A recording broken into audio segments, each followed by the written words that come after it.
Hi, hello, this is Oster, and this is the 4 weeks testosterone update video, also known as 1 whole month, which is crazy. I mean, just to be able to say it out loud that I am 1 month on testosterone. For the longest time, I didn't think that this would be a sentence that would come out of my mouth, so yeah, super hyped. And this is the only reason I'm making this video, because it's 1 whole month. Which I have a little bit of problem with, because unlike I like weeks, because 1 week always has 7 days in it, so that's like, you can trust in it. But a month passed by, it's either 30 days or 31 or 28. It's just unreliable, so I don't like the fact, and not every month has 4 weeks in it exactly. So I don't like that. But let's call it 1 whole month, because it's 4 whole weeks. But yeah, 4 whole weeks is more true than 1 whole month, because what is a whole month? Anyway, this is that is the only reason I'm doing this video, because if I wanted to be consistent, I would skip it, like I skipped the 2 weeks, because much like the 2 weeks update, nothing really changed. There's one thing, chest acne, which I got. I always had like little spots because of the binder, but it's more all over the place now. Like it increased in numbers, and like, yeah, spots. So that is the only thing that really changed. I am really tired, and this video will more be about the things that are not changing, and are like inconsistently bad, and those changes that are not happening are actually causing a change in my whole testosterone journey. So this video will be about that. Starting with the energy levels, which are still really, really low. And I wrote an email to the doctor's office yesterday. I'm not even sure if I can like communicate with them via email and actually change my the care plan or the prescriptions or the dose or anything via email. But I will not travel to a different country 1 month after the initial appointment that I had, just because there's some changes I want to make. So anyway, I wrote them an email saying that my energy levels are like super low, and I thought that maybe it's just the seasonal, tiredness which comes with seasonal change, but it's just suspiciously correlates with the date that I started testosterone, so it's probably more like that. And I'm really tired, and some days I can't even go through the day without having a nap, and I'm not working currently, so there's not really an excuse for me to be tired, because I'm not doing that much of a hard work. Now I started to do some care stuff for an elder person that my family is friends with, but and that's not like heavy labor. And funny thing is actually that while I'm doing this stuff, like she's really meticulous, and I have to clean her place and clean everything. And when I used to do it in the past, my back, I have a shitty lower back, and it's always in pain. If I just vacuum the floor or the whole house, I will feel my back like, oh, it's killing me. I'm basically like an old person. And after all, when I was vacuuming her place like a couple of months ago, I always had that like, oh, it's painful, I'm tired, it's just uncomfortable, I just want to have a nap or something, or like just let me rest, okay? And now I didn't have that, although I was doing other cleaning tasks before and even after, and still I wasn't that tired. So it seems like when I am doing stuff, I have more energy, or like I can go longer without having tiredness or exhaustion. But when I'm doing nothing, basically, because like yesterday I had jujitsu in the afternoon, but in the morning I had nothing to do. Like I get up at 6:30 every day to shower and have my gel and prepare myself for the times when I will have a job. So I didn't want to like wake up every day at 8 and then I get a job and I have to wake up at 6, and it's just like so much hard work. Like, oh, I'm so tired because I'm not used to it. I wanted to be used to it. So I wake up at 6:30 every day, and I go to her place for like 10. I go by bike. It's quite far away. Anyway, but when it's Monday or Wednesday, I don't know why I'm going into too much detail here, but when it's Wednesday, I said I can't go because I have a practice in the evening and I don't want to tire myself out in the morning. So on Wednesday, for example, I had nothing to do all day, and still I was so tired. I had to take a nap.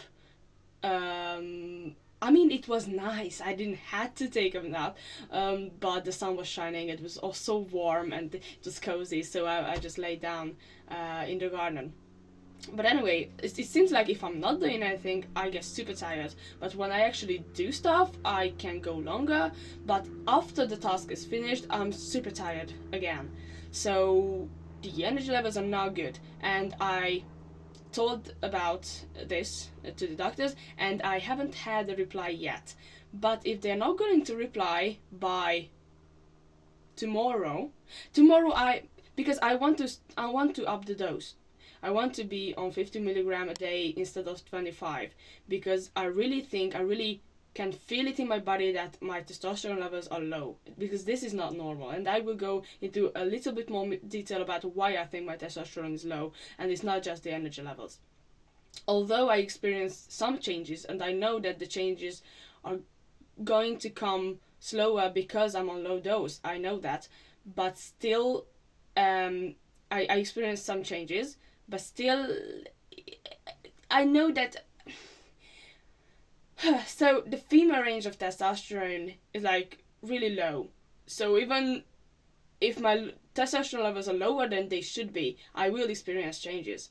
So anyway, I wrote to the doctors, and tomorrow I will apply a whole dose, like 50 milligram, one sachet. And if tomorrow they respond and say, oh, no, you will die if you go up a dose without us seeing you first, or without you doing a blood work first or something, like if they're really against it, then maybe I will be like, okay, then the day after tomorrow I won't apply it, like when I'm going on holiday or something, and for 2 days, and I can't apply it in the morning, so I put on a whole dose and it lasts for 2 days basically, so I'm on the same dosage.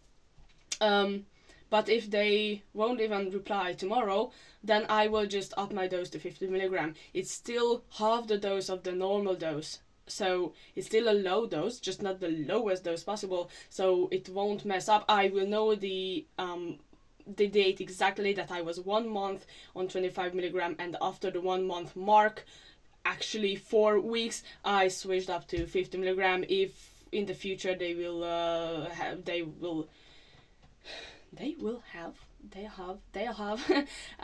questions about the blood work or something like that. So that's gonna happen. And the other, I said that I will go into more detail. So basically, the energy levels are really low, and my mood is also really down. I know that maybe it doesn't really show in these videos, because I mean you don't even have anything to compare it with, but it's probably because I'm tired as well, not just like testosterone made me depressed, because it's nothing like that. But obviously if I'm more tired, I will be more irritable and more down, and those two things seem like a little bit of going in against each other, because if you're really tired, then you're not irritable because you don't even have the energy to be irritated. But that's actually not true, and anyone who ever went a week without sleeping much knows that if you're really tired, you are more irritable. Even though you do not have the energy to be irritated, you also don't have the energy to deal with people. So like those come together, and that's what I experience. It's not like when people say that they go on testosterone and they are more angry or more lashing out, because it's not like I imagine that as having an abundance of energy and some energy inside you that's like pushing on your edges, and you just want to explode, and suddenly everything brings a bigger emotional response out of you. But it's the complete opposite for me, because I'm really, really tired. I have no such thing as too much energy. And when I have to deal with people due to this lack of energy and tiredness and just really functioning on the lowest end possible of life, I just cannot deal with this. And I'm just like slow burning-ishly irritated, like just on a very low frequency. I'm mad, but I'm not lashing out or anything. I'm just like, eh. So yeah, that's basically the vibe. And I experienced a similar thing when I was in high school. The second year of high school, so basically me being 15, 16, and 17, were the darkest pits of the bottomless pit, you know, and it is not that bad. I don't think anything will be ever that bad as it was. And trigger warning, I may talk about like depression and self-harm and like suicide and things surrounding suicide and self-harm and stuff like that. So if you think you will be triggered by that, just, I don't know, I can't tell you a timestamp, but maybe I can edit in a timestamp. I don't know, I haven't done it before, but maybe I will, maybe I can, for you to jump over. So me in high school was not a good time. Yeah. So basically, anything remotely similar experience happening to me now, I have like, I get the heebie-jeebies, because some similar thing happened in 10th grade, and I'm here now. Okay, I survived, but you know, it's like playing Russian roulette, but like 3 bullets and 3 empty spaces. Like, there was a 50% chance of me surviving all the stuff that happened back then, and I survived. But you wouldn't go twice in a row with Russian roulette, you know. Like, I'm happy that I survived the first time. So if anything remotely similar happens now than it happened in the past, I get scared, because like I do not want to go back there. And it's slightly similar to what I experienced in 10th grade. You know, like the very lack of motivation to just get up, and the constant tiredness, and it's not just like physical tiredness, it's mental tiredness. Like, you just cannot, you want to do some stuff, your hobbies and everything else, but you cannot do it because you lack the mental energy to do it. I basically described, we didn't have a psychologist in school, but we had a social worker, and it was funny because you could only go to her if you missed your original class, which meant that the teacher had to know about it, and possibly all your classmates were like, why is he missing? We're like, guess what? He went to the social worker. Now everybody knows about that. He has problems. So I went to the social worker anyway, and I brought up all this stuff. Like, I do not have the energy to get out of bed.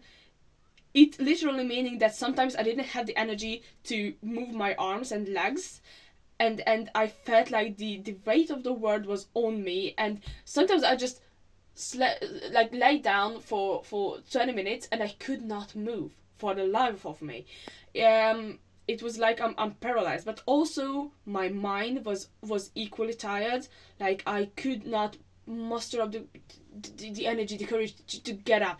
And also I had this thing when I was like sitting on the bus and looking out the window, and I was so empty. Like, I imagine describing it as if I were bleeding through my eyes, like this emptiness, this despair was flowing out of my open eyes, like the holes of my eyes, and just out in the world, and my eyes physically hurt from that feeling. Like, I could feel the sadness, the emptiness leaving my body through my eye holes, and just, you know, be in the world. So when I looked out the window and I looked at the trees and such, they didn't register to me as things, as scenery, as trees, as living things, or like anything that matters. I didn't see anything. I just felt something leaving me, and not even just leaving me, and me being happier about it, or like, I don't know, a weight lifted off of my chest. It just felt like a very dark, very, I don't know, all-consuming thing that left me, but also surrounded me. So I basically, it left my body, but it did nothing. So anyway, I described this to her, and all this other stuff, and I also wrote poems because it was a really low time of me, and I don't know, I always wrote poems when I was in the shittiest place ever, and ever since that I've gotten better. I didn't really write any poetry, but back then I wrote a lot of poems, and I also mentioned it, so she asked for my poems, and I remember sending her, like, there was one, a eulogy delivered by the girl that died of suicide at her own funeral. There was another one where, like, a detached part of someone's personality or conscience, like, bullying the other part in towards suicide, basically. Like, it was really, you know, not like schizophrenia, but something like that. Like, it had its own personality, detached personality disorder, isn't it? That's what it's called. So yeah, it was basically two entities in one body, one being the bad, and the other one is just trying to survive. And I also, I think, I did send her the one which was the knives POV of someone doing self-harm. Like, it was fucked up. It was fucked up, proper fucked up, but it totally matched how I felt. And they were not bad, actually. And I sent her that, and the only thing that she came up with is like, yeah, okay, yeah, I see, I hear you. Have you had your period yet? Because I think it's like a hormonal thing. It's like, really? And the other thing was like, have I expressed my love to my father? Like have I said that I love you? Because I said that is not like a thing in our family to say to each other. And she says, you really should just go up to him and say that I love you and see what happens. We're like, I do not want to see what happens. I do not want him to know that I went to in the first place, and that if I say something like this, he will know that I went to some crazy person as he sees it. So now, point I'm making is that back then it was not just a hormonal thing, but some part of it was probably hormonal, because now my hormonal imbalance causes me not similar worldviews, but my future, how I see my future, definitely is much darker than it should be. And I know, because thank fuck, I have the mental clarity to know that this is not the actual outlook of things, that I know that I'm making it worse in my head than it will actually be. But still my worldview on the future, like, it changed since starting testosterone, which is crazy, which is a contradiction, because the brightest step I took towards my ideal future is starting testosterone, and I know that. Like, I'm incredibly happy about it, but at the same time, because it messed with my hormonal levels, I just am a bit of a, like, and I wouldn't call it depression. I would call depression back then. That was totally that, but this is but something similar starting to develop. So that's why I want to up the dose and avoid going through all that. But it also gave me like, I don't know, proof that it was not just hormonal thing back then, like the social worker suggested, because now I'm going through hormonal stuff, and maybe my frontal lobe is more developed, I don't know, but it does not have the same really, really bad effect. Like, it's not some horrible stuff than it was back there, and my hormonal levels are still just as all over the place as it was back then. And yeah, so hormonal wise, both equal fucked back in the past and now in the present, but it had to be something bigger than just my period not coming back then, because I almost, like, let me say that now I don't want to hang myself on every tree that I see around myself, and that's a good thing, and that wasn't the case back then. So yeah, I do want to up the dose, because that is not good. That is like some percent similar to what I experienced, and even if it's like really much smaller than what I experienced, I do not like the feeling, because it has connotations to the past, and that's not good. So anyway, I want to up the dose, with or without my doctor's prescription. I don't care. I want to up the dose because this is not good. I have a little note now. Look at me improving. Yep. I said that.